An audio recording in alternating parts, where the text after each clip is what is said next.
Good morning all of you. आज हम लोग की टैक्स कंप्यूटेशन की तीसरी क्लास है।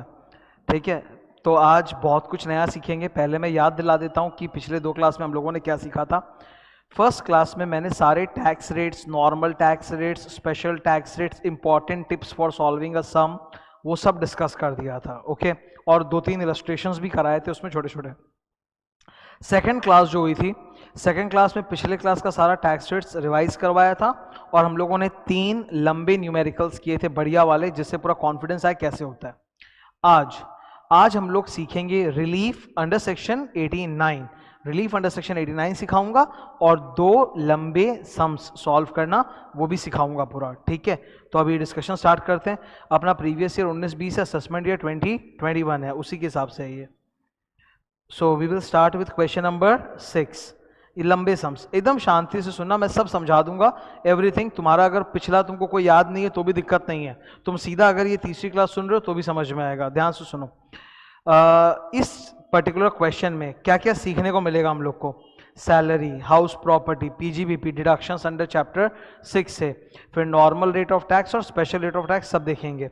मैंने एक बात बताई थी तुमको कि जब भी लंबे सम्स हम लोग करते हैं, चाहे वो अकाउंट्स हो, कॉस्ट हो या टैक्स हो, तो please follow 2 principles. Number 1 principle है, जब आप सम्स को रीड करो तो क्लूज मार्क करते चलो। और सेकंड, ये रहा देखो 2 पॉइंट। नंबर 1 क्लूज मार्क करते चलो, और सेकंड जब भी लंबा सम पढ़ो तो होता क्या, there are lot of items. Typically आप किताबों में देखोगे कि जो सॉल्यूशंस होते हैं उसमें वो आइटम्स आगे पीछे करके रहते हैं, जिससे बहुत दिक्कत होती है। तो हमेशा आप आइटम्स को सीरियल ऑर्डर में अटैक करो, मतलब पहले ये आइटम आ रहा है तो उसको ये अटैक करो, फिर बाद में उसको सेकंड वाले को अटैक करो। वरना क्या होगा कि तुमसे कोई एक इंपॉर्टेंट आइटम छूट जाएगा। और कई बार ऐसा भी होता है कि कुछ आइटम्स 2-3 बार दिए हुए रहते हैं, पहले टेबल के अंदर और फिर उसके बाद ये नोट्स वगैरह में एक्स्ट्रा डाले हुए रहते हैं। तो हमेशा क्या करना चाहिए, क्लूज मार्क करते चलो और सीरियल ऑर्डर में एक एक आइटम अटैक करते चलो। आओ स्टार्ट करते हैं। Dr. Niranjana, a resident individual, 60 years, is running a clinic. So she is a senior citizen. अच्छा, सीनियर सिटीजन लोग के लिए बेसिक एग्जामेशन लिमिट कितनी होती है? 3 लाख। 2.5 लाख के बदले 3 लाख लिख लिया बस। हर income and expenditure account, profit and loss के बदले इनकम एंड एक्सपेंडिचर दिया, दस फाइन इज एज फॉलोज। तो हमें इनकम एक्सपेंडिचर अकाउंट दिया हुआ, इसमें प्रॉफिट का एक फिगर होगा। हाँ है ना सर, ये रहा। इनका नेट प्रॉफिट आ रहा है 4,40,000, दैट्स अ नेट प्रॉफिट। तो ये तो समझ में आ गया, पीजीबीपी का जोरदार इसमें कैलकुलेशन होना ही है। On top of that, number 1, she received salary, फिर कुछ हाउस प्रॉपर्टी का ज्ञान है, फिर कुछ डेप्रीशिएशन का ज्ञान है, और फिर चैप्टर 6A का ज्ञान है। मैं एडवांस में तुमको बताते चल रहा हूँ। ठीक है, आओ देखते हैं line by line. Expenditure, medicine consumed, that's an expenditure. तो ये पीजीबीपी में बिल्कुल माइनस होना चाहिए, ये एकदम अलाउड है। ठीक है, क्योंकि मुझे प्रॉफिट का फिगर दिया हुआ है, नेट प्रॉफिट बोला हुआ है 4,40,000, तो मुझे तो नेट प्रॉफिट से स्टार्ट करना है। अगर इन्होंने इनकम एक्सपेंडिचर अपनी तरफ से बनाया है, अगर इनका इनकम या एक्सपेंडिचर में कुछ प्रॉब्लम है तो मैं उसका रिवर्स एडजस्टमेंट करूंगा, वरना मैं नहीं करूंगा। जैसे मेडिसिन कंज्यूम्ड ऑलरेडी माइनस किया जा चुका है एक्सपेंडिचर में to arrive at net profit, so I don't have to do anything with medicine consumed, मुझे कुछ करने की जरूरत है नहीं। वो ऑलरेडी इन्होंने इनकम माइनस एक्सपेंडिचर करके नेट प्रॉफिट निकाल दिया है। तो अगर उसमें कुछ गड़बड़ है तो मैं एडजस्टमेंट करूंगा, वरना मैं नहीं एडजस्टमेंट करूंगा, है ना। तो इसमें मुझे कुछ करना नहीं है। सेकेंड, स्टाफ सैलरी 13,80,000, वो भी एक्सपेंडिचर माइनस किया हुआ, अलाउेबल है। टू क्लिनिक कंज्यूमेबल्स, क्लिनिक में लगने वाले जो मटेरियल्स होते हैं वो भी अलाउेबल है, मुझे कुछ नहीं करना है इसमें। रेंट पेड 90,000, मैंने रेंट पेड 90,000 को यहाँ बोल्ड में लिखा है, इसका कारण है नीचे हम लोगों को एडजस्टमेंट में बोला हुआ है कि इस रेंट में 2 तरह का रेंट है, एक है ऑफिस रेंट और एक है रेसिडेंशियल पर्सनल पर्पस का रेंट।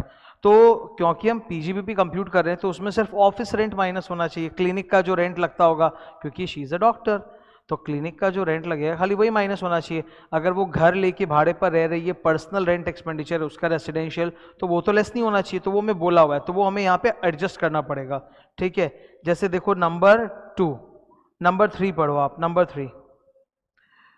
3 में इन्होंने हमें बोला है रेंट पेड 90,000 है ऊपर, includes 30,000 payable by cheque towards rent for a residential house in Surat. तो उसमें से 30,000 जो है वो घर का रेंट है, तो वो अलाउड नहीं है बिजनेस एक्सपेंडिचर में, वो एड बैक होगा। तो यहां करो ऐड 30,000।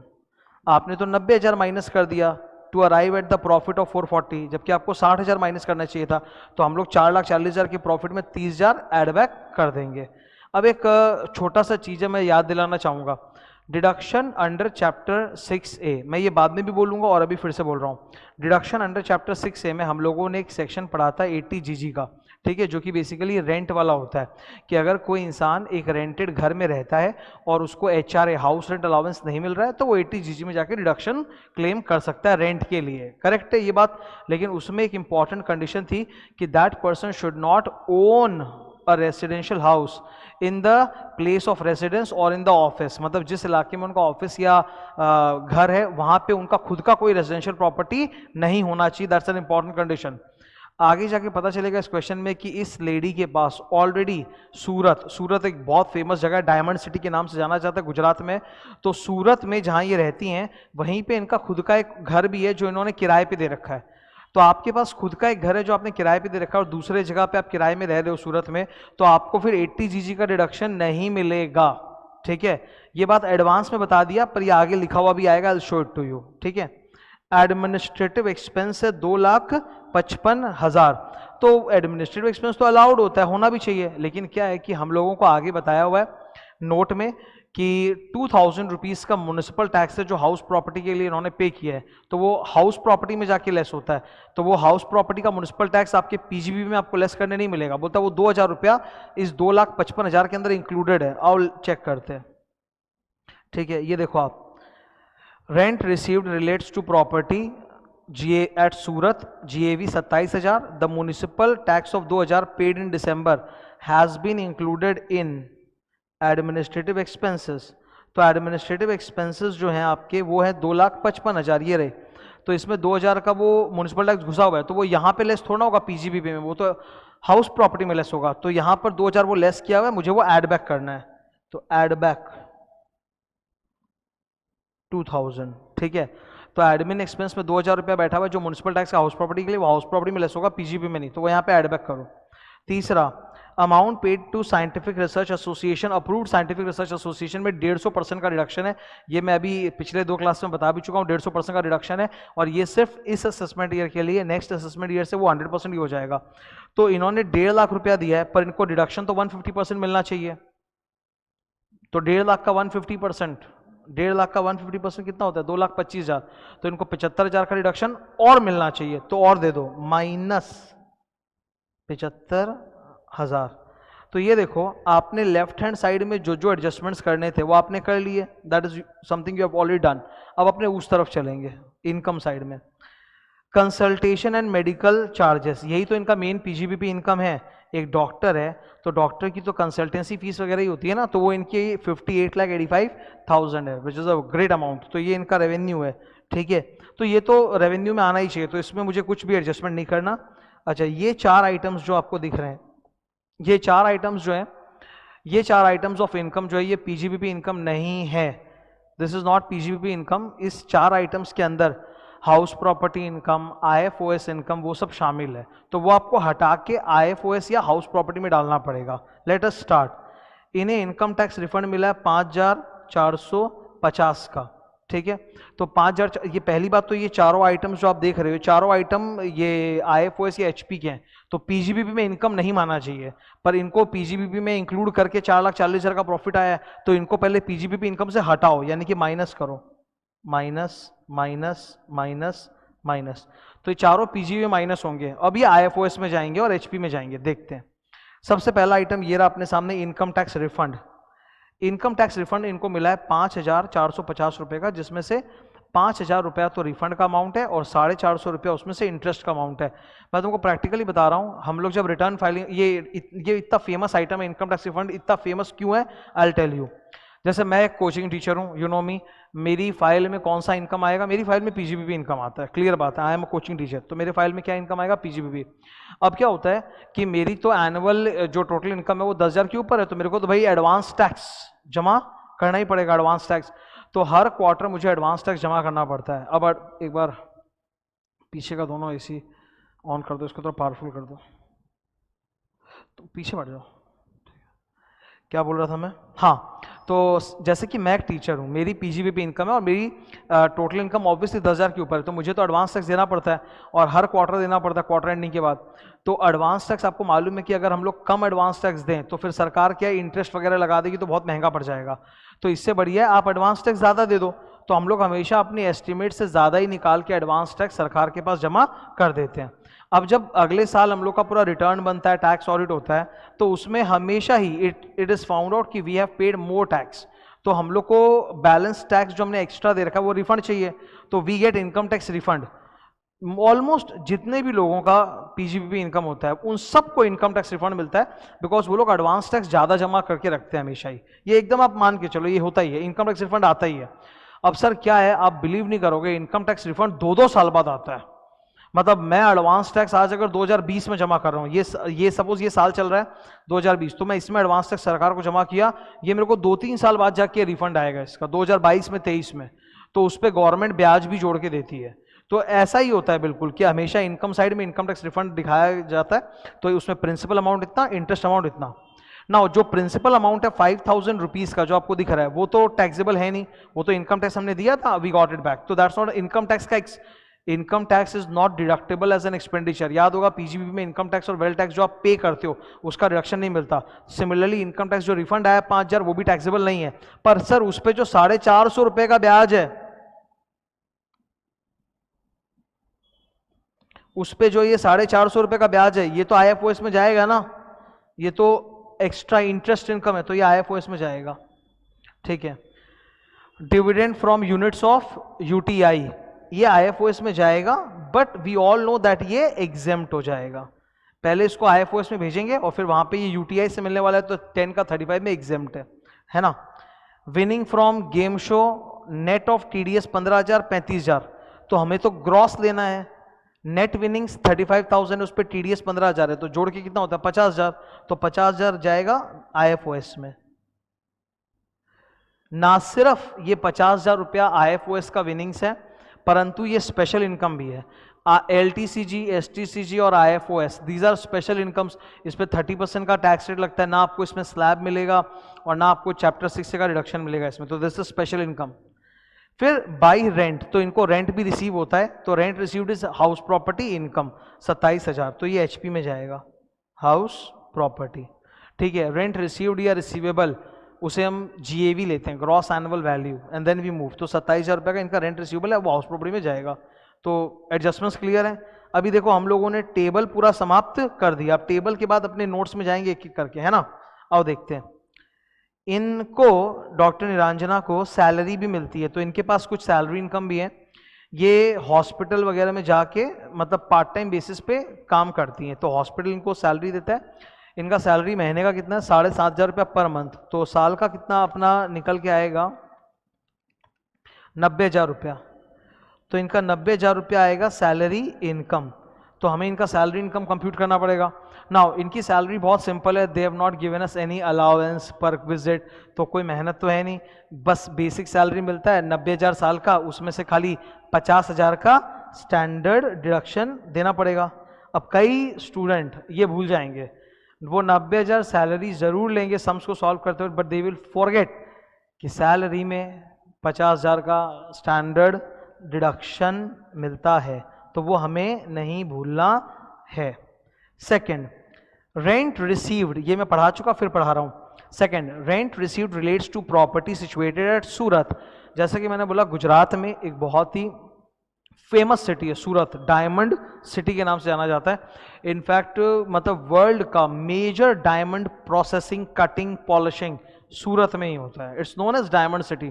तो ये जो डॉक्टर हैं ये सूरत में ही रहती हैं, सूरत में घर भी है, पर वो घर दूसरे को लेट आउट किया हुआ है और खुद भाड़े के घर में रहती हैं। ओके, तो rent received relates, rent receive कितना हुआ था ऊपर 27,000, ये देखो रेंट रिसीव्ड कितना है, रेंट हाउस प्रॉपर्टी 27,000, ठीक है। और नीचे क्या लिखा हुआ पढ़ो, rent received relates to property at Surat 27,000 GAV.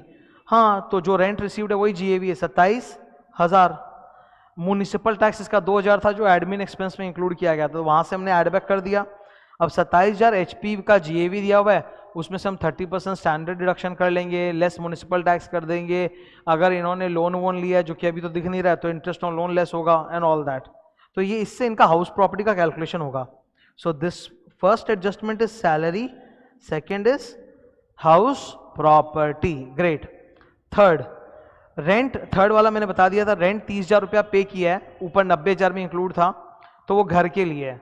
क्या इन्हें 80 जीजी का डिडक्शन मिलेगा? नहीं मिलेगा।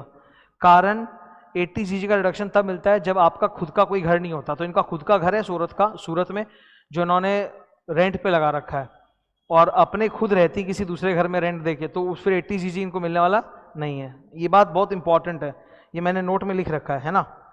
पीजीबीपी है तो डेप्रीसिएशन तो आएगा सर, ये रहा डेप्रीसिएशन के लिए। अच्छा, ऊपर हमें और कोई असेट्स दी नहीं थी, ऊपर हमें और कोई भी असेट दिया हुआ नहीं था जिस पर डेप्रीसिएशन है, जो है बस यहीं पे।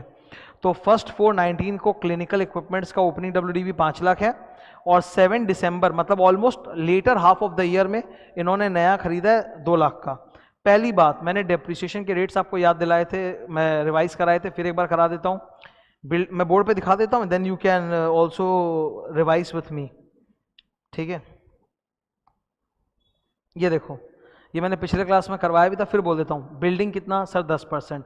फर्नीचर कितना? 10%। Plant and machinery, plant and machinery में पहला ब्लॉक क्या है? Block 1 PMC, plant machinery motor car 15%, block 2 ship and vessel 20%, block 3 BCS book computer software 40%, फिर चौथा है इंटेंजिबल असेट 25%।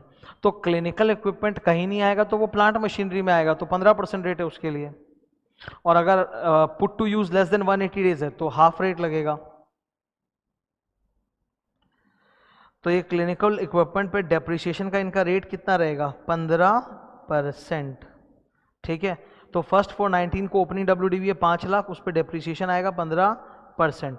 7 दिसंबर को, जो कि इन्होंने later half of the year में खरीदा है चेक से 2 लाख रुपए का, तो उस पर तो हाफ रेट लगेगा, into 15% into half.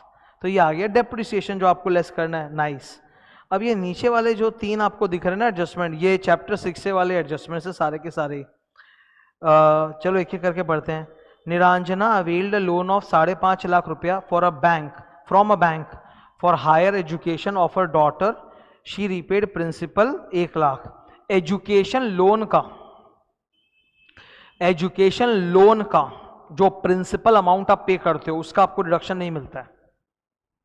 Housing loan का जो प्रिंसिपल अमाउंट पे होता है, हाउसिंग लोन, होम लोन का जो प्रिंसिपल अमाउंट पे होता है उसका 80C में डिडक्शन मिलता है, पर एजुकेशन लोन का जो प्रिंसिपल अमाउंट है वो आपको 80C में डिडक्शन नहीं मिलता। उल्टे वो जो प्रिंसिपल अमाउंट है वो तो आपने यूज किया होगा इन payment of tuition fees for the college, तो ट्यूशन फीस का रिडक्शन मिल जाएगा आपको। मेरी बात समझ में आ रही है? अगर ये एजुकेशन लोन लिया है फादर ने, मदर है सॉरी, डॉक्टर निरंजना मदर लग रही सुन के, तो इन्होंने 1 लाख का लोन लिया है अपनी बेटी के उसके हायर एजुकेशन के लिए। तो जो 1 लाख का लोन जब वो चुकाएंगी तो उस पर डिडक्शन नहीं है, पर 1 लाख का जो अमाउंट इन्होंने लोन लिया और जाके बेटी का ट्यूशन फीस देंगी, तो वो ट्यूशन फीस जो देंगी उसका 80C में डिडक्शन अवश्य मिलेगा, ठीक है। पर बैंक को जब लोन चुकाएंगी तो दोबारा थोड़ा डिडक्शन मिलेगा। तो इन्होंने 1 लाख रुपए का वो लोन का प्रिंसिपल पेमेंट किया है, नो डिडक्शन, और इंटरेस्ट पेमेंट किया 55,000। हाँ, इंटरेस्ट ऑन एजुकेशन लोन जो आप पेमेंट करते हो वो आपको 80E में मिलता है डिडक्शन उसका, तो 80E में आपको मिलेगा। इन्होंने 1.5 लाख चुकाया बैंक को, 1 लाख जो प्रिंसिपल चुकाया एजुकेशन लोन का उसका यहाँ पे कोई डिडक्शन नहीं मिलेगा, 80C में अलग से मिलेगा वो ट्यूशन फीस के नाम पे, और 55,000 का जो ब्याज चुकाया वो 80E में मिल जाएगा डिडक्शन की तरह। अब देख लो, वही नीचे लिखा है ना, she paid 1 lakh as tuition fees, तो बेटी के लिए ट्यूशन फीस दिया है, तो जो 1 लाख का लोन लिया उसका वो ट्यूशन फीस दिया उसका रिडक्शन मिल जाएगा ट्यूशन फीस का 80C में। 28,000 इन्होंने चेक से दिया है मेडिकल इंश्योरेंस प्रीमियम के लिए। अच्छा, very very very very very very very very very very very important, very important. इन्होंने मेडिकल प्रीमियम के लिए चेक से दिया है, विच इज नाइस, कैश में नहीं होना चाहिए। 28,000 का दिया है। इनको 28,000 का डिडक्शन मिलेगा या 25,000 का मिलेगा? 80D में होता है ना मेडिकल का, तो इनको 28 का मिलेगा कि 25,000 का मिलेगा?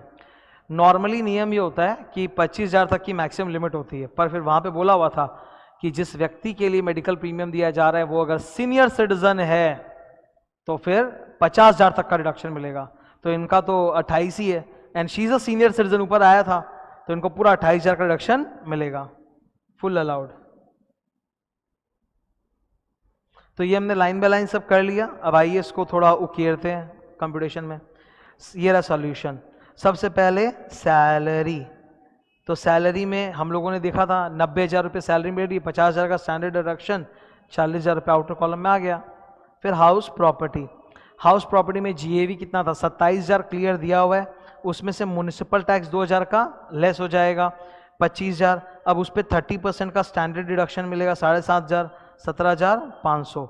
इन्होंने होम लोन कुछ लिया नहीं तो उसका इंटरेस्ट है नहीं माइनस करने के लिए।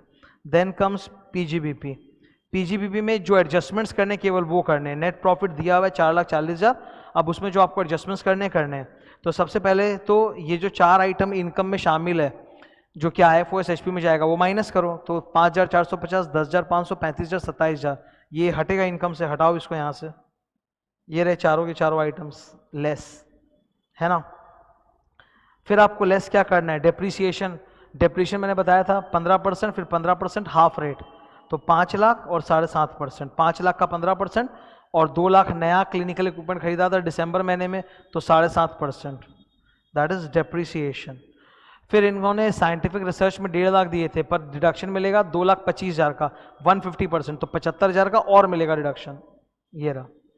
फिर कुछ आइटम्स हैं जो अलाउेबल नहीं है, जैसे रेंट पेड में 30,000 रुपीज़ खुद के घर का रेंट है, तो दैट इज नॉट अलाउेबल, वो एडबैक होगा।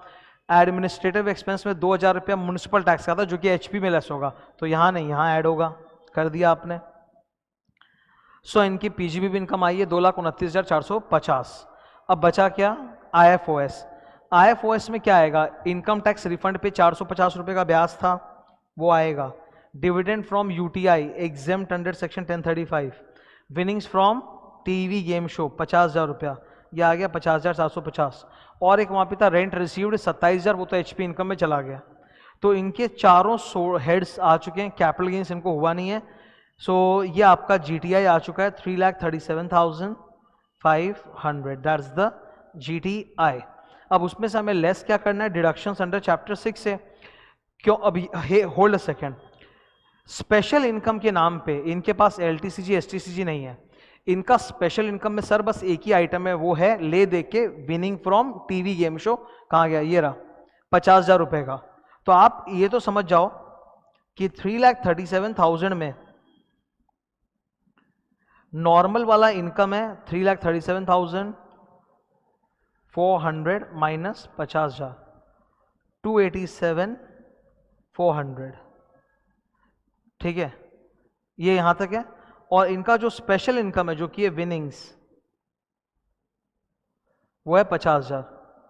तो चैप्टर 6A का जो भी डिडक्शन इनको मिलना है वो इनके नॉर्मल इनकम से इनको मिलेगा, विनिंग से नहीं मिल सकता। तो 6A का डिडक्शन कितना, 80C 80D 80C वो ट्यूशन फीस दिया था बेटी का 1 लाख रुपया, 80D मेडिकल प्रीमियम खुद का 28,000 रुपया, 80 interest on loan taken for higher education 55,000 रुपया, जोड़ के कितना आ रहा है 183। तो इनके केस में normal income is good enough, उससे आराम से 183 का डिडक्शन हम ले सकते हैं। हमने ले लिया, आंसर टोटल इनकम का आ गया है 3,37,400 minus 183, 154,400, that's the total income. Now total income is divided into 2 parts, normal income and special income. Sir इसमें स्पेशल इनकम जो विनिंग्स वाला है वो कितना है, 50,000 है, तो बचा हुआ और कितना है, वो है 1,04,400, दैट इज नॉर्मल इनकम 1,04,400। तो अब इस क्वेश्चन में वही नॉर्मल इनकम स्पेशल इनकम हमको दोनों यूज करना है। देखो कैसे किया है, normal income 1,04,400, salary HP PGBP interest on income tax refund IFOS में था, less deduction under chapter 6A, तो वो आ गया 104,400। एंड स्पेशल इनकम विनिंग्स है जिसमें स्लैब नहीं मिलता है, ना इसमें 6 से मिलता है ना स्लैब मिलता है, 50,000। तो अब सॉल्व करें। Computation of tax liability, she is a senior citizen, इनका बेसिक एग्जामिशन लिमिट ही 3 लाख का है। तो नॉर्मल देखो स्लैब बेनिफिट विनिंग्स पे तो मिलेगा नहीं, पर स्लैब का फायदा नॉर्मल इनकम में मिलेगा, तो इनका स्लैब ही 3 लाख का है, बेसिक एग्जामिशन लिमिट 3 लाख की है, तो 3 लाख में से आराम से 1,04,400 उड़ गया, तो जीरो निल हो गया, जीरो, उस पर कोई टैक्स नहीं देना। पर जो विनिंग्स वाला पोर्शन है 50,000 उस पर तो टैक्स देना ही पड़ेगा, बिकॉज ना तो उसमें 6 से मिलेगा और ना बेसिक एग्जेम्पशन लिमिट मिलेगा। तो यहाँ पे देखो नॉर्मल इनकम पे हम स्लैब ले लेंगे नील, लॉटरी विनिंग्स पे 50,000 पे आपको 30% टैक्स देना है 15,000, उस पे फिर आपको 6 से 4% 600, तो final answer 15,600, that is the tax she has to pay 15,600। ये एक मैंने नोट डाल दिया अपनी तरफ से, बहुत इंपॉर्टेंट। इनको 80 जीजी का रेंट वाला डिडक्शन नहीं मिलेगा, कारण वो तब मिलता है जब आपका खुद का कोई घर नहीं हो। इनका खुद का घर है सूरत में जो इन्होंने रेंट पे लगा रखा है।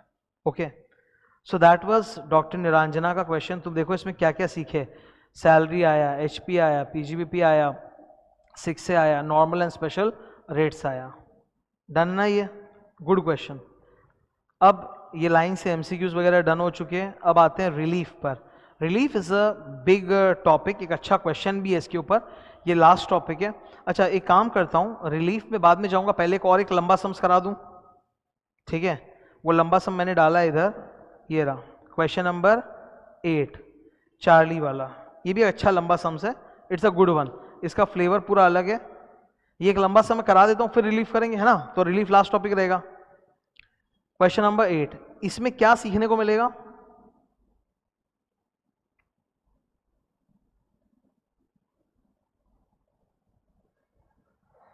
Residential status. इस क्वेश्चन में आपको रेजिडेंशियल स्टेटस मिलेगा, हाउस प्रॉपर्टी मिलेगा और गिफ्ट्स मिलेगा, ये सब आपको सीखने को मिलेगा, ठीक है। ये इस क्वेश्चन की जान है, तो इसीलिए मुझे ये क्वेश्चन बहुत पसंद आया। इंस्टीट्यूट के मैट का ही है, ठीक है। मैंने आंसर को थोड़ा सा वो अच्छे से अरेंज कर दिया बढ़िया से।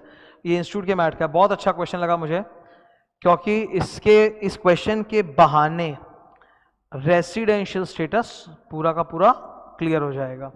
ओके, स्टार्ट करेंगे discussion. Miss Charlie, very nice question, ठीक है। इसमें जाने के पहले चलो आओ थोड़ा रेसिडेंशियल स्टेटस रिवाइज कर लेते हैं। Section 6,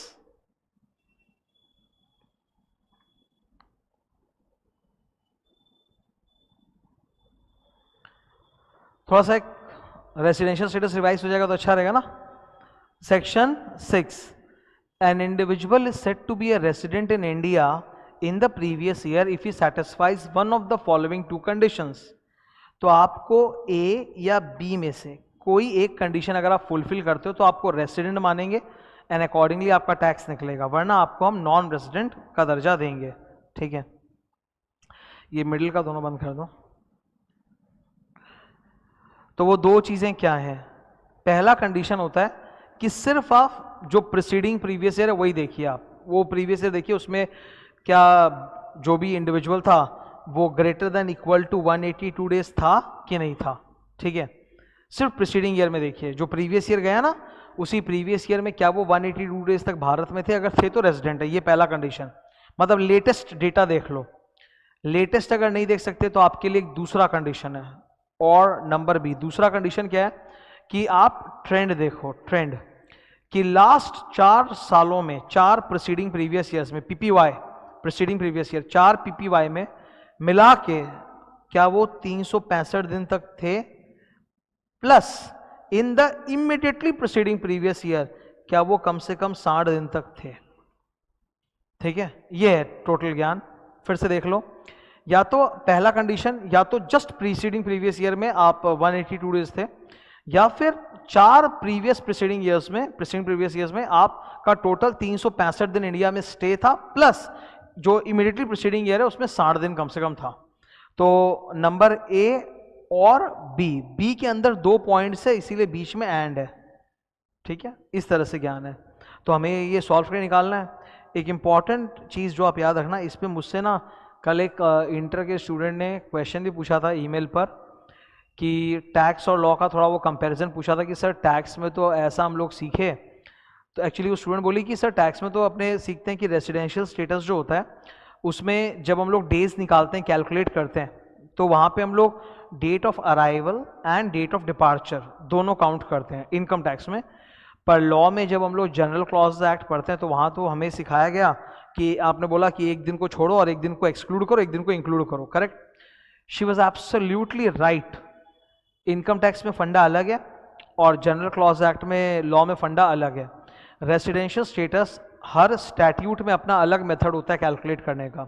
okay, general clauses act को आप यूज नहीं कर पाओगे, कारण income tax act is a very specific act और इसमें ऑलरेडी बहुत सारे इंटरप्रिटेशंस चलते हैं अपने खुद के, तो उसके लिए आपको जीसी एक्ट का इंटरप्रिटेशन नहीं चाहिए। मैं आपको इसका एक तरीका बताता हूँ।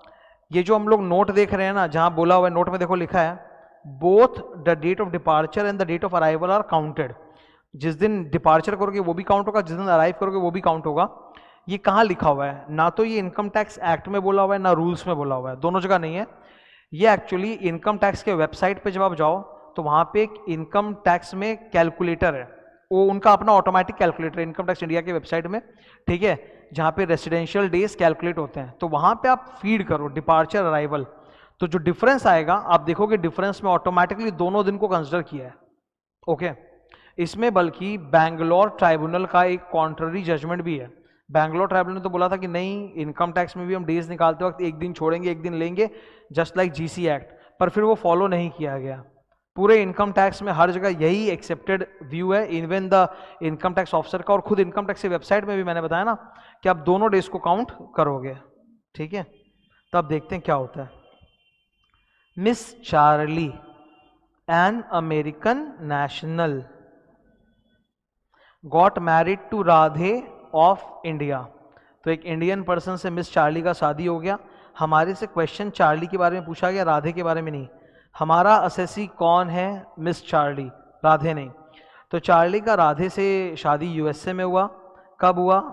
2/3/2019। उसकी शादी की डेट से हम लोग क्या मतलब है? And came to India for the first time, oh she came to India on 16 March 2019। तो हमारा प्रीवियस ईयर 19-20 है, हमारा प्रीवियस ईयर 19-20 है, उसके जस्ट पहले वो आ गई थी, करेक्ट है ना।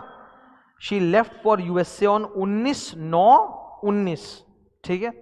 तो फिर वो प्रीवियस ईयर में बीच में सितंबर महीने में निकल के चली गई और वापस आई इंडिया में 27 मार्च 2020 को। That is her stay. थोड़ा सा मैं इसमें दिखाता हूं तुमको। ये चार्ली वाला क्वेश्चन है ना, क्वेश्चन नंबर 8 है। Okay, let me just show you the days.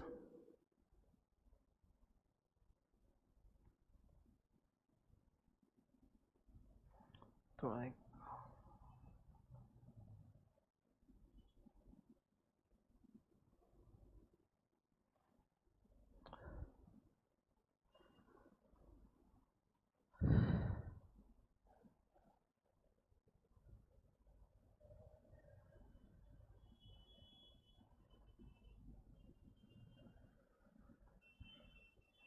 अच्छे से समझा रहा हूँ यहाँ से। इस क्वेश्चन के वजह से तुम्हारा पूरा एक बार वो रेसिडेंशियल स्टेटस याद आ जाएगा तुमको। ओके, ये है 19-20, this is our previous year, और इन चारों को हम कहते हैं पीपीवाई,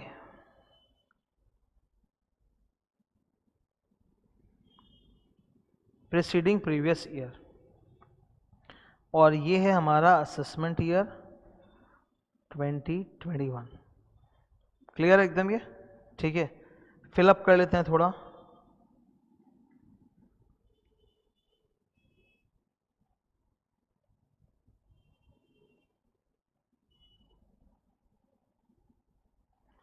ये इस तरह से असेसमेंट ईयर 2021, प्रीवियस ईयर 1920, और फिर 4 पीपीवाई। पीपीवाई का मतलब होता है preceding previous years.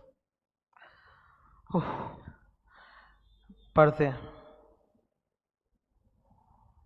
First condition, ही और ही मतलब वही she, he she has been in India during the previous year for 182 days और मोर।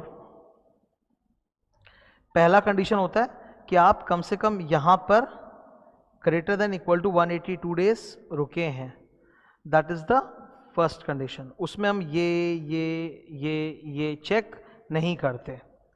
या फिर second condition, he has been in India during the 4 years preceding the previous year। preceding the previous year मतलब PPY, तो 4 PPY में 365 दिन रुके हैं, and previous year में जो जस्ट प्रीवियस ईयर गया उसमें 60 दिन रुके हैं। इसका मतलब क्या? सेकंड कंडीशन बोलता है कि वो इन 4 PPY में कम से कम 365 दिन रुके थे एंड जस्ट प्रीवियस ईयर में कम से कम 60 दिन रुके थे। समझ में आ रही बात? गौर से देखो इधर। फर्स्ट कंडीशन बोलता है कि प्रीवियस ईयर, देखो प्रीवियस ईयर में 182 डेज रुका है तो रेसिडेंट है, बात खत्म। सेकंड कंडीशन में बोलता है कि 4 PPY मतलब प्रीसीडिंग प्रीवियस ईयर्स में 365 दिन रुका है एंड प्रीवियस ईयर में 60 दिन रुका है तो करना है। करेक्ट है? That is the thing that they have given us. अब इनका हम डेट्स देखते हैं। ये आई कब? 16 मार्च 19 को। सो 16 मार्च 19 somewhere here she arrived. Charlie यहां पर आई 19 में, साल खत्म होने के जस्ट पहले आई। फिर यहां 19-20 वाला जो पीरियड था इसमें वो सितंबर महीने तक रुकी, फिर चली गई और फिर वापस से आई, मतलब बीच में गैप हो गया। That is the scene. तो we have to calculate both the conditions. चलो चेक करते हैं। और दोनों दिन लेना पड़ेगा डिपार्चर अराइवल, है ना। तो सबसे पहले तो हम इनका प्रीवियस ईयर चेक कर रहे हैं। इनका प्रीवियस ईयर चेक कर रहे हैं कि प्रीवियस ईयर में कितने दिन रुके हैं। तो प्रीवियस ईयर में ये प्रीवियस ईयर के जस्ट पहले 16 मार्च 19 को आ गई थी, तो यानी 1 अप्रैल 19 से तो थी भारत में ही, तो 1 अप्रैल 19 से काउंट होगा। और ये गई कब? डिपार्चर कब किया इसने? 19/9 को किया, 19 सितंबर को। तो आप 1 अप्रैल से 19 सितंबर काउंट कीजिए, 1 अप्रैल 19 से 19 सितंबर 19, और दोनों दिन को आप इंक्लूड कीजिए, तो दोनों दिन लोगे तो 172 आएगा। ठीक है? फिर वो चली गई, वापस आई। वापस कब आई वो? 27 मार्च को आई। फिर वो 27 मार्च को वापस आई और फिर बाद में कभी जाएगी, अभी तो फिलहाल यहीं पर है। 27 मार्च 20 तक, 27 मार्च 20 को शी केम बैक। तो 27 मार्च 20 से 31 मार्च 20 दोनों दिन अपने को लेना है। 27, 28, 29, 30, 31, 5 दिन, तो 170 डेज। तो हमने प्रीवियस ईयर का तो निकाल लिया। अब अगर हम फर्स्ट कंडीशन के हिसाब से देखें तो फर्स्ट कंडीशन बोलता है कम से कम 182 रहना चाहिए। सेकंड कंडीशन बोलता है कि प्रीवियस ईयर में तो कम से कम 60 दिन तो रहना ही चाहिए। तो देखो 182 दिन तो है नहीं, टोटल 177 आ रहा है, तो ये तो फेल कर गया। प्रीवियस ईयर में 182 है ही नहीं, 177 डेज है, तो फेल कर गया। लेकिन सेकंड कंडीशन में ये थोड़ा सा पार्शियली पास कर गई। सेकंड कंडीशन में और भी ज्ञान है ना, तो उसके हिसाब से पार्शियली तो पास कर गई है, बिकॉज 60 दिन तो हो ही रहा है। अब हमको देखना है पीपीवाई। तो पीपीवाई के हिसाब से एंड कम से कम 365 दिन इनको रुकना पड़ेगा। कितना? 365 दिन इनको कम से कम रुकना पड़ेगा इन 4 पीपीवाई। 19-12 पीवाई है, 19-12 के पहले 4 साल जो है वो पीपीवाई हैं। ठीक है? तो 19-20 इस पीवाई, 19-20 के पहले, 19-20 के पहले आता है 18-19, 17-18, 16-17, 15-16, वो 4 पीपीवाई था।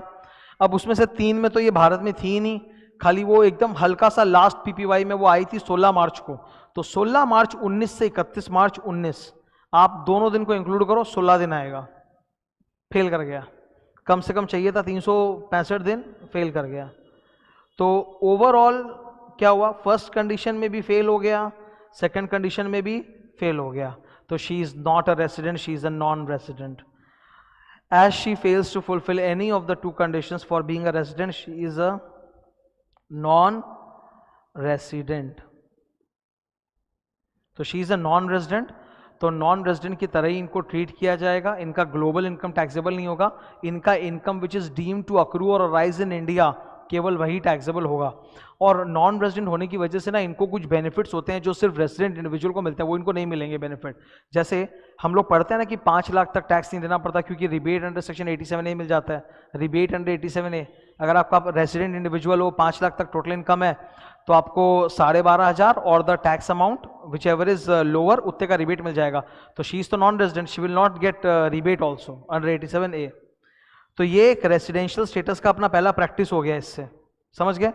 अब पढ़ते हैं कि इनका इनकम क्या क्या हुआ। इन्हें ना 2 प्रकार की इनकम्स हुई हैं। एक इनको हाउस प्रॉपर्टी हुआ है और एक इनको गिफ्ट्स वगैरह मिला है जो कि IFOS है। ठीक है? तो गिफ्ट्स का इनका IFOS है, इनका कोई विनिंग्स वगैरह का चक्कर है नहीं, ना LTCG STCG है। तो इनके क्वेश्चन में स्पेशल रेट्स वाला कुछ भी नहीं है, जो है नॉर्मल ही है। ठीक है?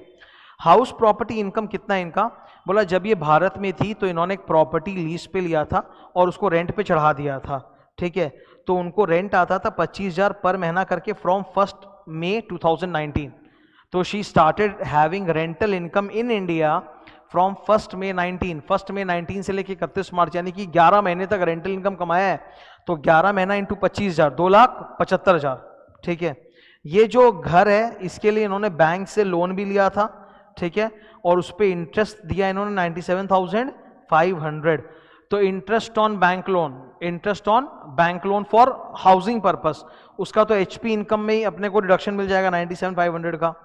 और फिर गिफ्ट्स मिले हैं, ठीक है, गिफ्ट्स में बाद में आएंगे, पहले एचपी इनकम देखते हैं इनका एचपी इनकम। इनका जीएवी कितना है, 25,000 रुपया महीना का रेंट है और 11 महीने का रेंट है, तो 2,75,000 लेस म्युनिसिपल टैक्स। हमको बोला हुआ नहीं क्वेश्चन में इसलिए निल, वरना ये तो इम्पॉसिबल है कि म्युनिसिपल टैक्स नहीं हो। म्युनिसिपल टैक्स हर प्रॉपर्टी पे बंद रखो या उसको रेंट पे लगाओ, कुछ भी करो, म्युनिसिपल टैक्स है। NAV 2,75,000 less standard deduction 30%, less interest on loan for the property 97,500, 1,80,000 minus किया 95,000 का इनका एचपी इनकम आ गया। तो दैट्स हर एचपी इनकम। देखेंगे नेक्स्ट, इन्हें गिफ्ट्स मिले हैं। गिफ्ट्स किस किस से मिले हैं देखो आप, सारा कैश गिफ्ट्स ही है इनका। अपने सास ससुर से गिफ्ट मिला है, तो सास ससुर तो रिलेटिव होते हैं, रिलेटिव से कितने का भी गिफ्ट मिल जाए 50,000 के ऊपर नीचे उससे कोई मतलब नहीं, दैट इज एग्जेम्प्ट। फिर इनको भाभी से, अपनी भाभी बोलेंगे ननद बोलेंगे पता नहीं, सिस्टर इन लॉ से गिफ्ट मिला है, वो भी रिलेटिव से मिला है गिफ्ट, तो वो भी एग्जेम्प्टेड है। फिर इसको पति के दोस्तों से गिफ्ट मिला है, तो पति के दोस्तों से जो गिफ्ट मिला है वो रिलेटिव से गिफ्ट नहीं है, ठीक है। From 2 close relatives of husband. अब हमें ये नहीं बोला कि हस्बैंड के दोस्तों ने जो गिफ्ट दिया है on the occasion of marriage दिया है। अगर on the occasion of marriage बोलता तब तो मैं वहीं पे एग्जेम्पशन कर देता, पर ऐसा नहीं बोला कि on the occasion of marriage. तो अगर वो टोटल वैल्यू मिलाकर 50,000 के ऊपर है देन इट इज टैक्सेबल। तो 1,51,000 प्लस 21,000 1,72,000, 50,000 से ऊपर है टैक्सेबल। इट्स मोर देन 50,000 पार कर गया कैश गिफ्ट, तो ये 1,72,000 टैक्सेबल होगा। ये रहा इनका IFOS, गिफ्ट गिफ्ट गिफ्ट, सास ससुर और ननद का निल और दोस्तों का 1,72,000 जोड़ दिया, टोटल इनकम आ रहा है इनका 2,67,000।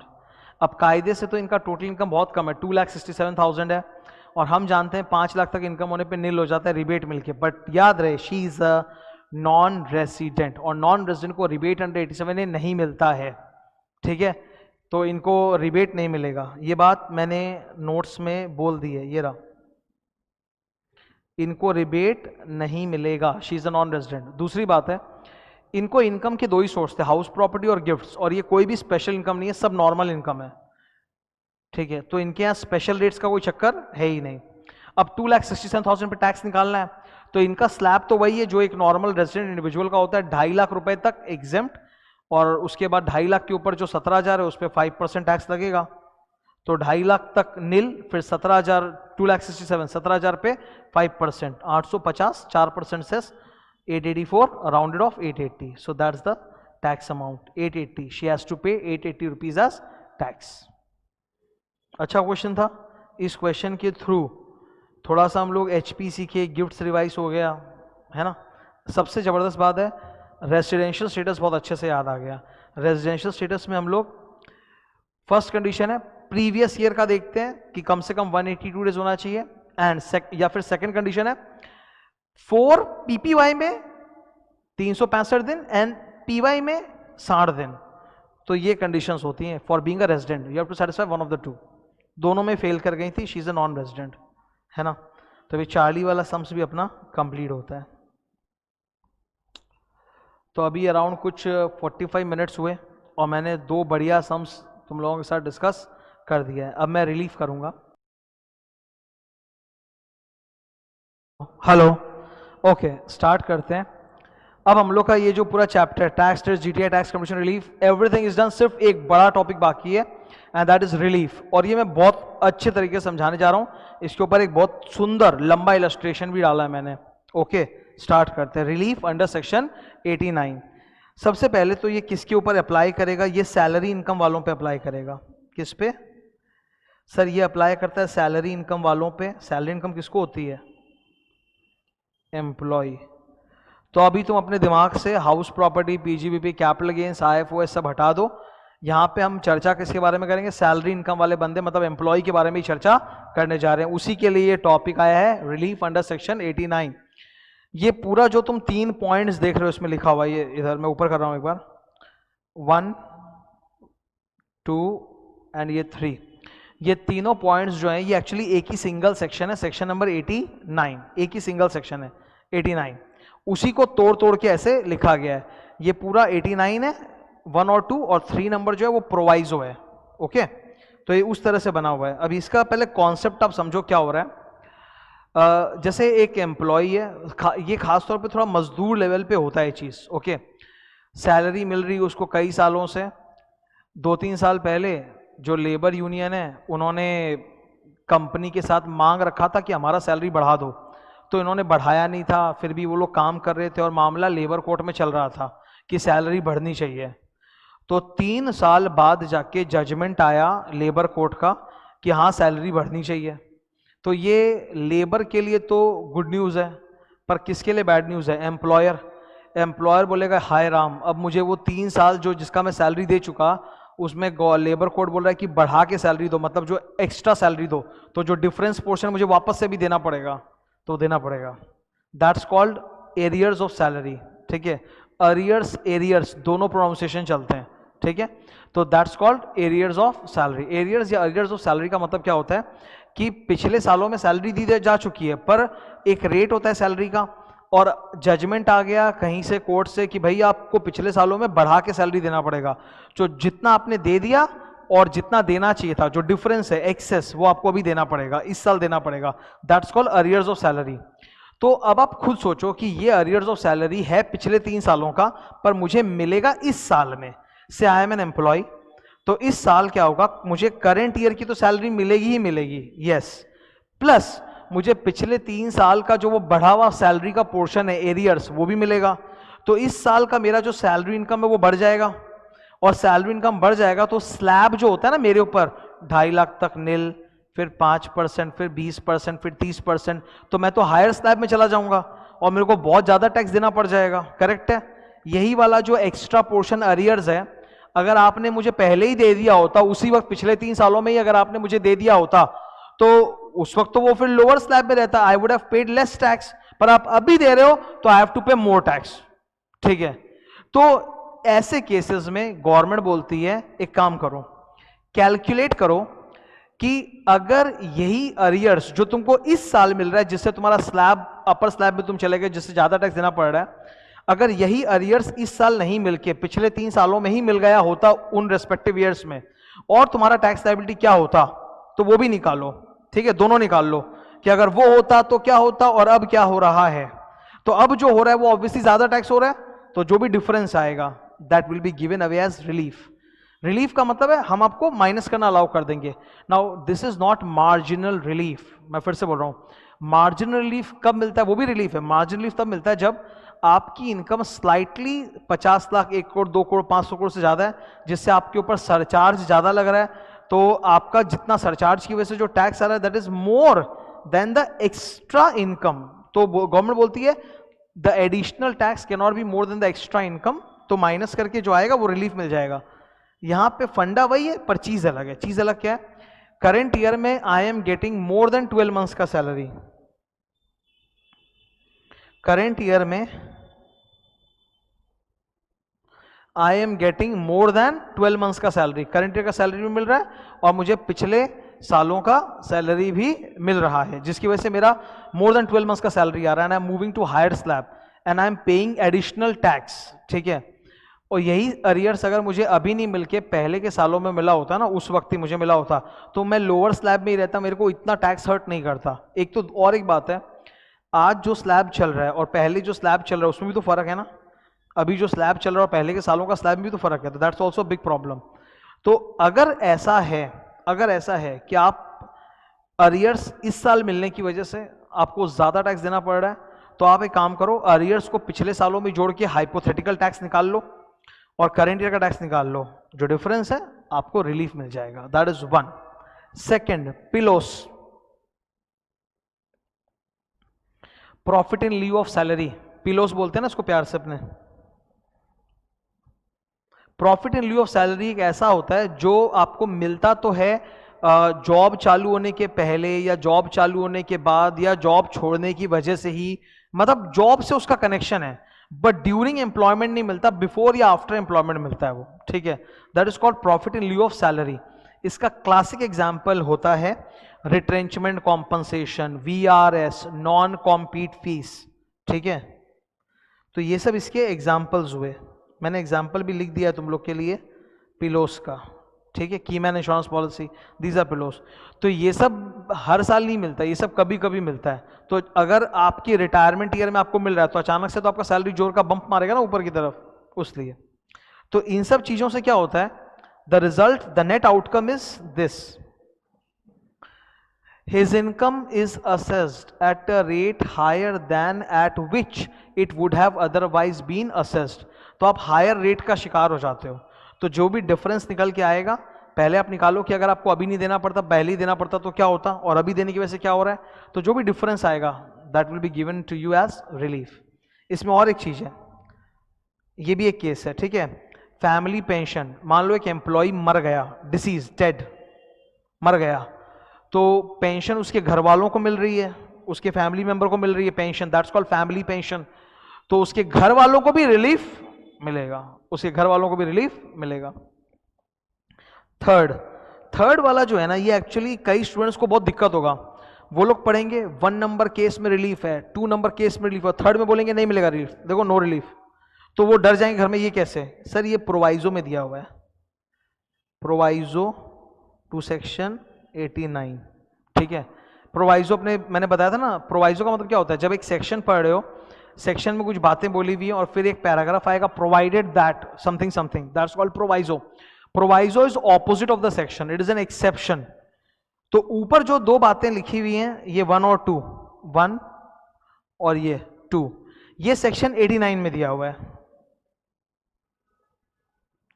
और थर्ड वाला जो पॉइंट है जिसमें बोला नो रिलीफ, नहीं मिलेगा रिलीफ, ये सेक्शन 89 के नीचे एक पैराग्राफ है, provided that something something, proviso. तो ये एक्सेप्शन है, ये उल्टा है, ये तो बोलेगा रिलीफ नहीं मिलेगा। ये क्या है, ये बोला VRS, VRS भी तो पिलोज होता है, profit in leave of salary. बोला VRS में तो हम लोग ऑलरेडी 10(10)(c) में एग्जेम्पशन देते हैं, VRS में तो आपको एग्जेम्पशन मिलता है ना, सेक्शन नंबर 10 क्लॉज 10(c) में मिलता है ना, 10(10)(c) में एग्जेम्पशन। तो बोला अगर आपने VRS में 10(10)(c) का एग्जेम्पशन ले ही लिया है, तब फिर यहां पे आपको अलग से कोई रिलीफ नहीं मिलेगा, ठीक है। नाउ ये टॉपिक जो पूरा आप देख रहे हो रिलीफ अंडर 89, ये जनरली एक थ्योरी की तरह आता है। बुक्स में ये बहुत गंदे भाषा में लिखा रहता है, मतलब you can not get it, जैसा बेयर एक्ट में दिया है चेप के वैसे ही लिखा हुआ रहता है, तो पल्ले पड़ता नहीं है। इसीलिए मैंने उसको एकदम तोड़ फाड़ के फॉर्मेट कर दिया इस तरह से कि तुमको एक झटके में तुरंत समझ में आ जाए, हाँ ये कॉन्सेप्ट है, ठीक है। फर्स्ट पॉइंट इधर इसको लेके बात करो, नंबर 1 क्या है, अरियर्स ऑफ सैलरी या एडवांस सैलरी। मतलब या तो मुझे पुराने सालों का बढ़ा हुआ जो अरियर्स है वो मिला है, या नेक्स्ट फ्यूचर ईयर्स का सैलरी भी इधर ही मिल गया है, that is advance salary. Demonetisation के टाइम पे ऐसा हुआ था ना, डीमोनेटाइजेशन में एम्प्लॉइज लोग को कैश में सैलरी मिल रही थी, वो भी पहले ही दे रहे थे सबको अपना कैश चलटाने के लिए। तो क्या हो रहा है कि एडवांस सैलरी मिला है, रिजल्ट इज कि आपको salary of more than 12 months मिल रहा है, या फिर आपको पिलोस मिला है जिसकी वजह से अचानक से आपका सैलरी इनकम इस साल बहुत ज्यादा बढ़ गया है and you are assessed at a higher rate of tax, so you need relief. Second point याद रहेगा कि मरे हुए एम्प्लॉय के खानदान वालों को अगर आप फैमिली पेंशन दे रहे हो तो उनको भी रिलीफ मिलेगा थोड़ा। एंड थर्ड इज VRS का अगर एग्जेम्पशन क्लेम किया जो कि पक्का करेंगे तो रिलीफ नहीं मिलेगा। ये थ्योरी टॉपिक की तरह ज्यादा मशहूर है, सम्स में कम मशहूर है, फिर भी मैंने टू इलस्ट्रेट कि टैक्स कैसे निकालेंगे, अगर पहले ही मिल गया होता अरियर्स और आज मिल रहा है तो कैसे टैक्स निकलेगा, उसके ऊपर एक बहुत अच्छा सम्स है, वो मैं डिस्कस करने जा रहा हूं। ये रहा वो sum, this is going to be the last sum on relief, बस ये रिलीफ पे और किसी पे नहीं है।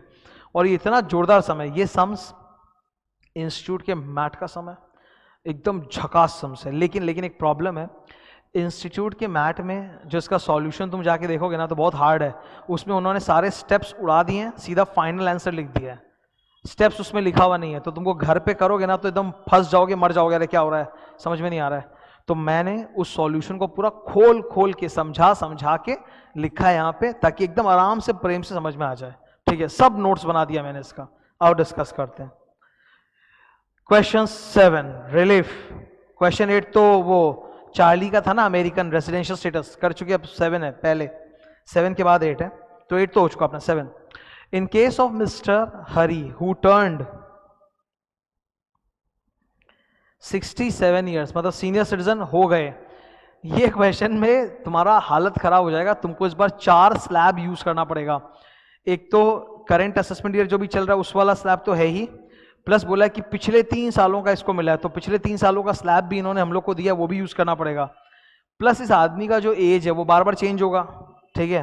तो इस साल तो ये सीनियर सिटीजन है, लेकिन पिछले सालों का जिसका अरियर्स मिला है उसमें कभी ये सीनियर नहीं था, कभी था, तो ये सब बहुत पंगे आएंगे, सब सॉल्व करेंगे। फिलहाल इनका बर्थडे क्या है? इनका बर्थडे तुमको बहुत अच्छे से याद होना चाहिए, 28 मार्च, दैट्स हिज बर्थडे। 28 मार्च को बर्थडे है इनका, ठीक है, 28 मार्च को इनका बर्थडे है। तो 28 मार्च 2020 को ये 67 ईयर्स के हो रहे हैं, नाइस। तो ये 60 साल के कब हुए होंगे, निकाल लो। अगर 2020 में ये आदमी 67 का हो रहा है तो -7 करो, 2013 आएगा, तो 2013 वाले बर्थडे में ये 60 साल का हुआ होगा पक्का।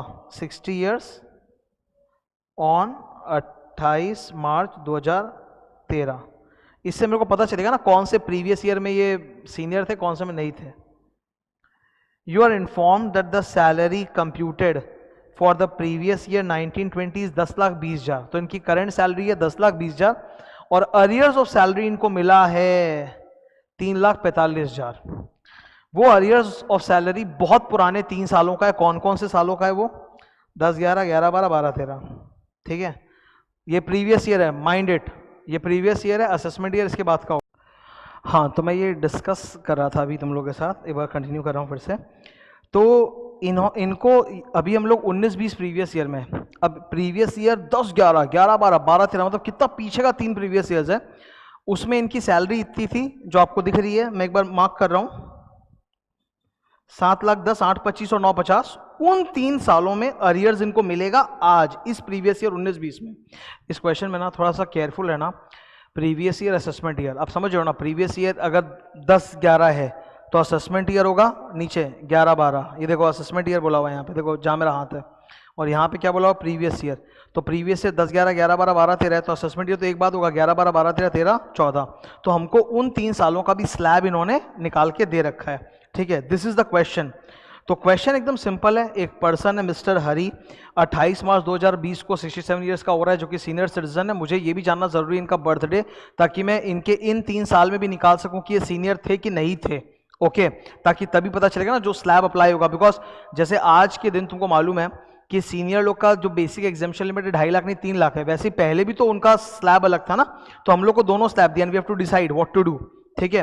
अरियर्स इन 3 सालों का है जो करंट ईयर में मिला है, तो अब क्या करना है, पहले तो आप अरियर्स को करंट ईयर में इंक्लूड करके टैक्स निकालो कि कितना आता है, और फिर आप करंट ईयर का टैक्स निकालो बिना अरियर्स के कितना आता है, ठीक है। Let's do it. ये रहा यहां पे हम लोग को 4 अलग अलग साल है, तो 4 साल 4 कंप्यूटेशंस करने पड़ेंगे, 4 साल करंट प्रीवियस ईयर और फिर उन 3 सालों का, इन 4 सालों का हम लोगों को टैक्स कंप्यूटेशन निकालना पड़ेगा। और एक बात याद रखना है, चारों साल में हमको चेक करना है कि सीनियर थे कि नहीं सीनियर थे, ठीक है, ताकि स्लैब कौन सा वाला लगेगा। फिर हर एक साल का जो आप कंप्यूटेशन निकालोगे उसमें 2 कॉलम रहेंगे, अरियर्स को लेकर सैलरी में टैक्स कितना आ रहा है, और अगर अरियर्स नहीं होता तो टैक्स कितना आ रहा है। तो 4 कंप्यूटेशन बनेगा और 2-2 कॉलम रहेगा, विथ अरियर्स, विदाउट अरियर्स। तो पहले मैं आपको ये वाला शो कर रहा हूं, ये करंट प्रीवियस ईयर का, देखो पढ़ो क्या लिखा है, computation of tax payable of Hari for assessment year 2021, जिसमें 67 ईयर्स के, क्लियरली सीनियर सिटीजन है, तो बेसिक एग्जामिशन लिमिट 3 लाख का है।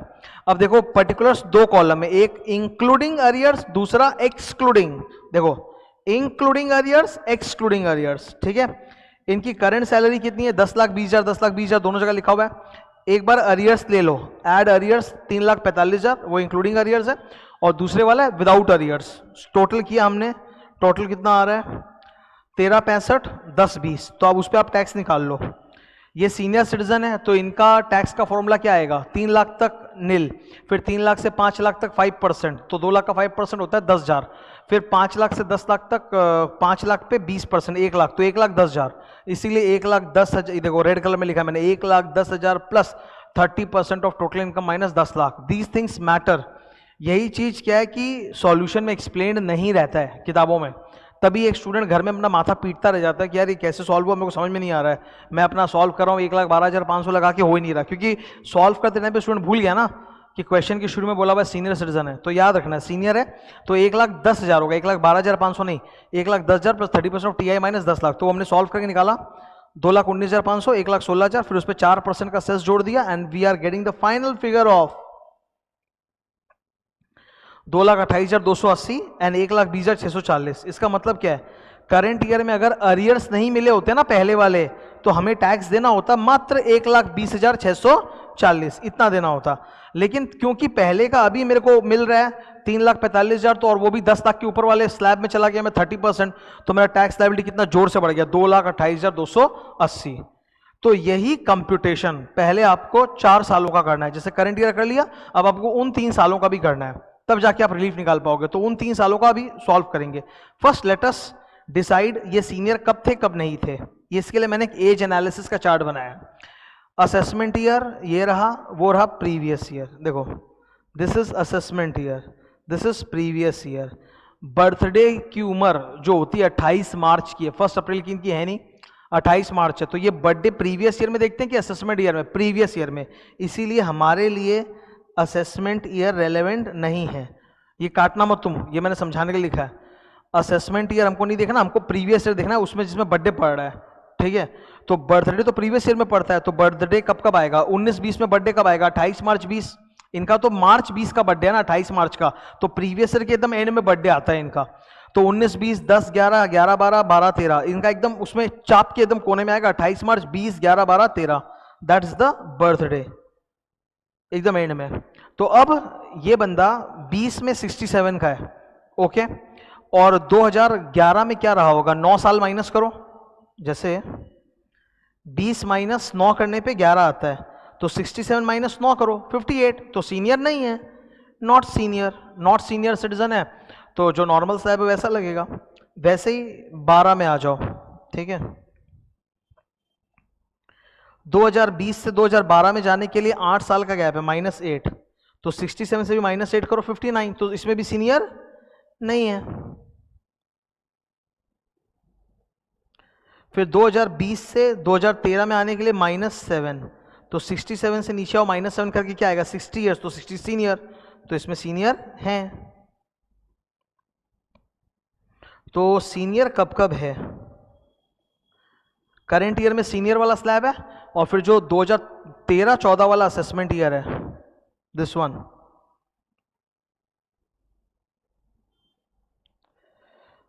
दो 2013-14 वाला असेसमेंट ईयर, इसमें सीनियर है। एकदम शुरू के जो 2 साल है उसमें वो सीनियर नहीं है, ठीक है, नॉन सीनियर है। तो अब ये आ जाओ, ये हमें क्वेश्चन में स्लैब रेट दिया हुआ है, obviously I am suppose to learn current year का स्लैब रेट, मेरे को पिछले इतिहास का तो स्लैब रेट याद नहीं करना, अब 1961 से लेके आज तक क्या स्लैब रेट वो थोड़ा याद करना, वो दिया हुआ है क्वेश्चन में, तो एक क्वेश्चन का पार्ट है। तो क्वेश्चन में देखो गौर करना थोड़ा सा, पहले सीनियर वालों का रेट्स है और फिर नॉन सीनियर वालों का रेट्स है, करेक्ट। तो जो एकदम पहले वाले 2 साल हैं उनमें ये नॉन सीनियर था, तो हम लोग को ये वाला स्लैब लेना है, इसीलिए मैंने उसको ऑरेंज कलर कर दिया है, ब्राउन कलर, ताकि वो दिख जाए कि वो हमको लेना है, ठीक है।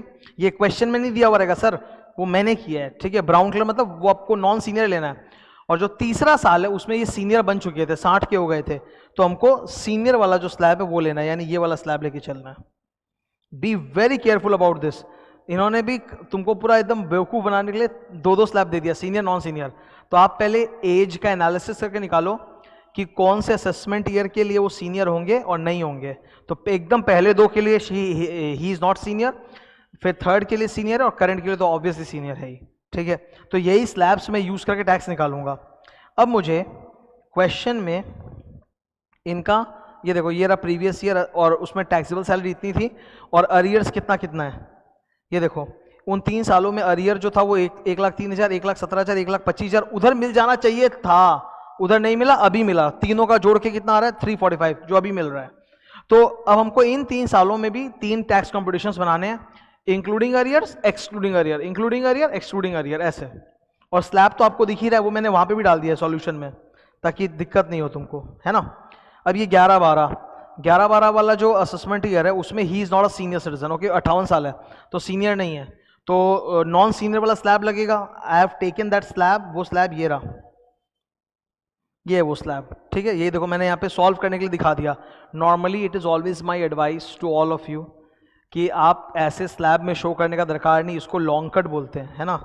ये लॉन्ग मेथड है, अपने को लगाना पड़ता है shortcut method, 1,12,500 plus 30%। But the point is कि पुराने उन 3 सालों में जो स्लैब था वो तो एकदम अलग तरह का था। अब या तो मैं एग्जाम में बैठ के उसका शॉर्टकट फॉर्मूला डिराइव करूं which will be a stupidity, इससे बढ़िया वहां पे सीधा लॉन्ग कट ही लगा दो, है ना। तो इसलिए मैंने लॉन्ग मेथड लगा दिया सॉल्व करने के लिए। तो 11-12 में इनकी सैलरी 7,10,000 थी, include arrear 1,03,000, not include arrear, आ गया इतना। अब वही जो स्लैब दिया हुआ है क्वेश्चन में, नॉन सीनियर वाला स्लैब, वही स्लैब आप ले और सॉल्व कर दो, ठीक है। तो आपने सॉल्व किया, इनका टैक्स इतना आ रहा है, और उस वक्त तीनों पुराने सालों में सेस चल रहा था 3%, तो 3% का सेस आप जोड़ दो, इट कम्स टू दिस। मतलब इसका ये मतलब है कि एक्चुअली 11-12 के लिए टैक्स दिया था उसने 78,280, और अगर अरियर उसी वक्त मिल गया होता तो उसको टैक्स देना पड़ता इतना, 1,83,700, इसको इतना टैक्स देना पड़ता, ठीक है। Now we will do the same thing for the next 2 years also. 12-13 के लिए भी he is not a senior citizen, ये देखो लिखा हुआ है रेड कलर में, नॉन सीनियर 59 years, वही सैलरी इनकी दी हुई है, एड अरियर्स टैक्सेबल सैलरी, और वो स्लैब मैंने नॉन सीनियर वाला ही लिया है। सॉल्व किया, 3% सेस जोड़ेंगे, उस समय 3% सेस हुआ करता था। तो 12-13 में भी इन्होंने टैक्स दिया है 1,02,485, पर अगर अरियर्स मिला होता तो इनको देना पड़ता 138,638। सिमिलरली 13-14 में he is a senior citizen, तो मैंने सीनियर वाला स्लैब लिया है और सॉल्व किया है। तो 13-14 में इन्होंने टैक्स दिया था 1,18,450, अगर अरियर मिल गया होता तो उस वक्त देते 151,925। तो अब फाइनली आपने 4 कंपटीशंस कर लिए, now you are going to get the relief, कि अब सर रिलीफ कितने का है, ठीक है। अब रिलीफ निकालना है अपने को, करेक्ट है एकदम। सबसे पहले आप ये देखो कि करंट ईयर में एडिशनल बोझ आप पे कितना पड़ा, करंट ईयर का। पहले खाली आप करंट ईयर देखो, करंट ईयर में बोझ कितना पड़ा। करंट ईयर में एकदम पहला कंपटीशन वाले बॉक्स में आ जाओ, ये रहा करंट ईयर में। अगर हमको अरियर्स नहीं मिला होता तो 126.40 देते, पर हमको मिला अरियर्स तो हमको 228, 280 देना पड़ रहा है। कितना ज़्यादा देना पड़ रहा है, 228, 280 माइनस 120, 640, 1,07,640, इतना हमको एक्स्ट्रा देना पड़ रहा है। That is what I am paying up. तो अब निकालो कि अगर यही अरियर्स रेस्पेक्टिव सालों में मिले होते तो कितना कितना एक्स्ट्रा देना पड़ता। ये देखो 1,07,640। अब आप बैलेंस उन 3 सालों में निकालो कि अगर तभी अरियर मिल गया होता तो कितना देना पड़ता। वो आप ऐसे भी कर सकते हो कि उन पुराने वाले 3 कंपटीशन बॉक्स में माइनस कर करके निकाल लो, फिर जोड़ दो, या फिर सीधा बड़ा वाला फिगर तीनों का अरियर्स लेके जो है वो ऐड करके माइनस एक्सक्लूसिव अरियर्स एक साथ कर दो। That also you can do, दोनों से एक ही आंसर आना है। तो वही किया है, देखो पुराने 3 सालों में अरियर्स लेकर टैक्स इतना आता 391,400, और बिना अरियर्स के एक्सक्लूडिंग अरियर्स टैक्स इतना था जो एक्चुअली दिया इन्होंने, ठीक है। तो डिफरेंस कितना रहा, 92,185। तो मतलब अरियर्स अगर पहले ही मिल गया होता तो मुझे टैक्स का जो बोझ पड़ता वो होता 92,185, लेकिन आज मिल रहा है तो मेरा बोझ बल्कि ज्यादा हो रहा है, 1,07,640। आई एम गिविंग मोर, तो जो डिफरेंस है that much is allowed as relief by the government, ये आपको रिलीफ मिल जाएगा। अब कई स्टूडेंट यहाँ पे अपना FM लगाएंगे, financial management time value of money. I will tell you one thing, income tax एक अलजबी सब्जेक्ट है। मैं ये नहीं बोलूंगा कि इनकम टैक्स में लोग टाइम वैल्यू मनी नहीं मानते। इनकम टैक्स के अंदर सर कई जगह पे बहुत शानदार प्रोविजंस हैं जो आप सोचो भी नहीं होगे, वहां पे उन्होंने टाइम वैल्यू मनी लगाया। But by and large I will tell you, income tax law के अंदर, इनकम टैक्स के अंदर 90% टाइम ये लोग टाइम वैल्यू ऑफ मनी नहीं लगाते हैं, नहीं मानते हैं। केवल 10% टाइम ये लोग टाइम वैल्यू ऑफ मनी लगाते हैं, बाकी ये लोग उतना मानते नहीं टाइम वैल्यू मनी को। ठीक है, वरना कोई बोलेगा कि सर पहले अगर इतना दिया तो आज तो टाइम वैल्यू लगा के इतना वही जगह पर लगाते नहीं ना टाइम वैल्यू। ठीक है, तो वो माइनस करके जो आया 15,455 उतना आपको रिलीफ मिल जाएगा। तो आपको अल्टीमेटली टैक्स कितना देना है, बहुत सिंपल है। ये आपका फर्स्ट कंप्यूटेशन चार्ट है। ठीक है, आपका टैक्स अमाउंट कितना आ रहा है 228 280, तो आपको इसी में से 14,000 कितना का था वो जो रिलीफ अमाउंट है आपको इसी से लेस करना है 228 280 से। ठीक है, ये देखो किया है उसका भी कंप्यूटेशन, ये रहा टैक्स पेएबल। तो 2,28,280 minus 15,455 relief 2,12,825, that is ultimately tax payable for you. तो ये रिलीफ का कैलकुलेशन है। तो ये सब सम्स ऐसे होते हैं ना जहाँ पे सॉल्यूशन किताब में उतना अच्छा से दिया हुआ नहीं रहता, तो इसीलिए मैंने उसको बहुत अच्छे से डिज़ाइन कर दिया ताकि तुम लॉन्ग टाइम बाद भी देखो तो तुमको याद आ जाए हाँ ऐसा ऐसा ऐसा सॉल्व होता है। तो relief is done and this our entire chapter is done. तो आज क्लास तो आई थिंक कुछ 1-1.25 घंटे की हुई है, but that completes our full this chapter, tax rate, GTI, tax computation, relief. This is all over. Okay.